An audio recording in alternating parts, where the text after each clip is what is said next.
छोटे गारी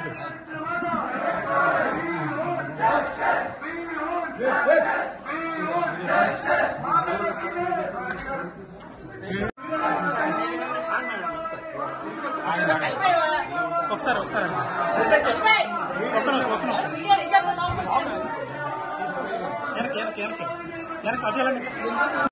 ఈ జిల్లా వైస్ ప్రెసిడెంట్ కూడా చంపేస్తామని బెదిరించే ఏం దారుణం. నేను వైస్ ప్రెసిడెంట్ ని 10 ఎకరాలు పోగొట్టుకున్నాను. 10 ఎకరాలు ఈ రోజు 6 కోట్లు 7 కోట్ల మేర మీకు తెలుసది.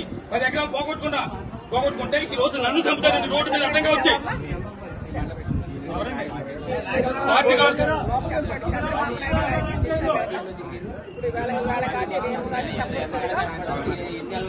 ఇదంతా కూడా మీరంతా గమనించి ఈ రౌడీ నాయకులందరినీ కూడా టికెట్ ఇవ్వకుండా మాకు మా రామరాజు గారికి న్యాయం చేయాలని కోరుకుంటూ రామరాజు గారికి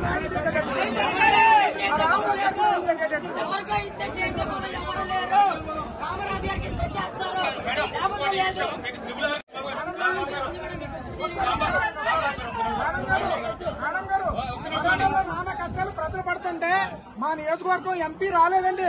మా రామరాజు గారు రేత్రింపగలు కష్టపడి ఇంటికి కూడా వెళ్లకుండా 3 సార్లు కరోనా వస్తే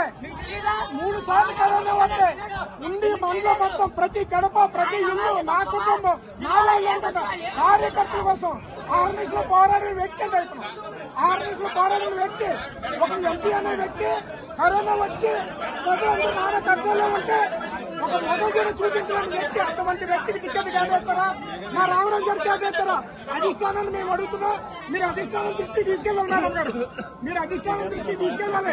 రావటంతో అందరూ కూడా చాలా మనస్తాపం చెంది ఈ రోజున మరి ఇక్కడ రావడం జరిగింది.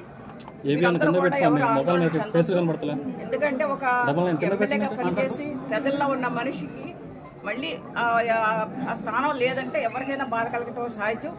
అదే పరిస్థితి ఈ రోజున మన కార్యకర్తల్లో కానీ నాయకుల్లో కానీ కనపడుతున్న ఉండి నియోజకవర్గం నుంచి చాలా పెద్ద ఎత్తున ఇక్కడ రావడం జరిగింది.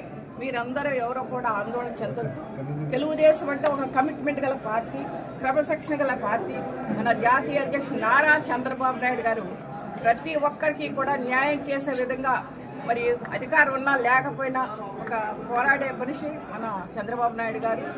ఈ విధంగా మరి మీరు ఇచ్చిన రిప్రజెంటేషన్ ఏదైతే ఉందో మీరెవరో అందరూ కూడా ఆందోళన చెంది ఈ విషయం మీద ఎవరైతే ఇబ్బంది పడుతున్నారో ఎన్ని కూడా నేను మన చంద్రబాబు నాయుడు గారి దృష్టికి తీసుకెళ్ళడం జరుగుతుంది. అలాగే మన తప్పనిసరిగా మనకి న్యాయం మీ ఉండి కాన్స్టిట్యున్సీకి న్యాయం జరుగుద్ది అని నేను తప్పనిసరిగా మీకు ఎందుకంటే చంద్రబాబు నాయుడు